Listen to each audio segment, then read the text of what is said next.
Сәлеметсіңдер ме балалар? Қазір бізде математика сабағы.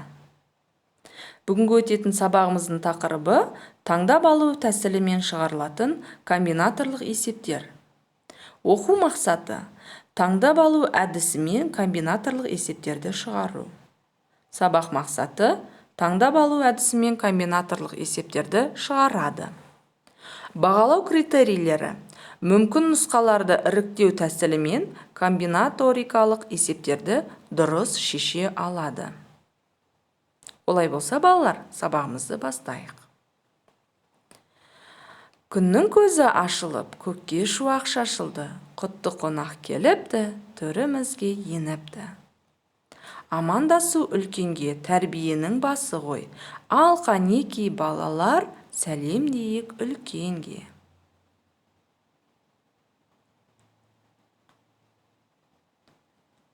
Балалар, сендер от шашу арқылы бір-біріңді бағалайсыңдар. 1-ден 10-ға дейінгі ұпай аралығында бағалау. Бірінші тапсырмамыз олай болса, Арман кемпір қосақтың суретін салды. Оның бояу жиынтығында 7 түс бар. Алдымен ол 2 түсті таңдағысы келді. Жиынтықтағы бояулардың 2 түсін неше тәсілмен таңдауға болады? Дескриптор есепті таңдап алу тәсілмен шығарады. Жауабына қарайық, балалар. Өздерінің жазған жауаптарыңды салыстырыңдар. Комбинаторлық есептер дегеніміз, балалар, есепті шығару барысында берілген нысандардан әртүрлі комбинация құруға және комбинациялардың санын санауға тура келетін есептер. Жай есептерді мүмкін нұсқаларды әдеттегідей толық таңдап алу арқылы шығарады.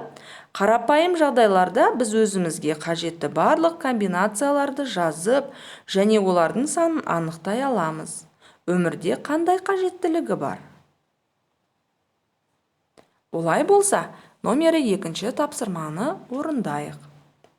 1, 2, 3 цифрларынан қанша 2 таңбалы сан жазуға болады?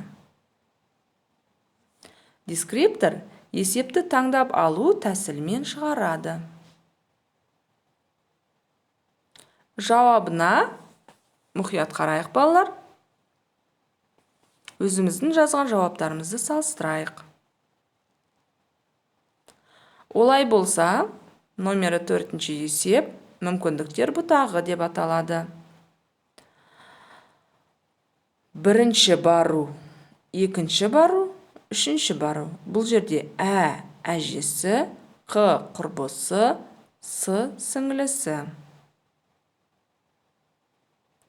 Дескриптор есепті мүмкіндіктер бұтағы тәсілімен шешеді. Енді балалар, дұрыс жауабына назар аударайық, салыстырайық.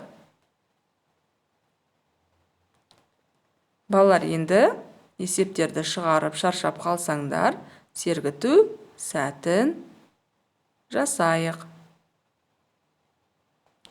Бұл жерде сендерге струп тест беріледі. Сөздерді оқымай, тек түсін айтыңдар.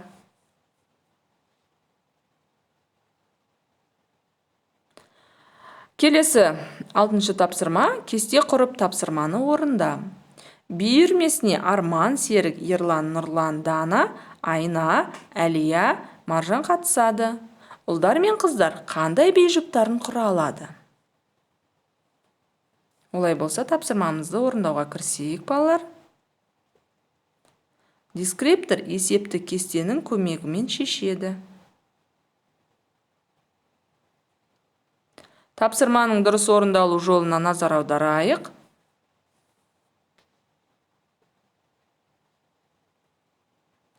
Келесі тапсырма, балалар, кесте бойынша өрнектер құрып, олардың мәнін тап.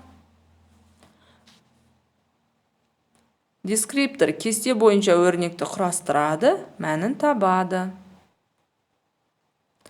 Ал енді балалар, комбинаторлық есептер дегеніміз не? Комбинаторлық есептердің шешу жолдары қандай? Сұрақтарға жауап берейік.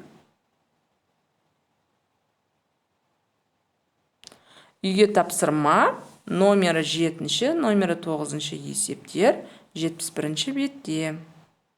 Орындауға.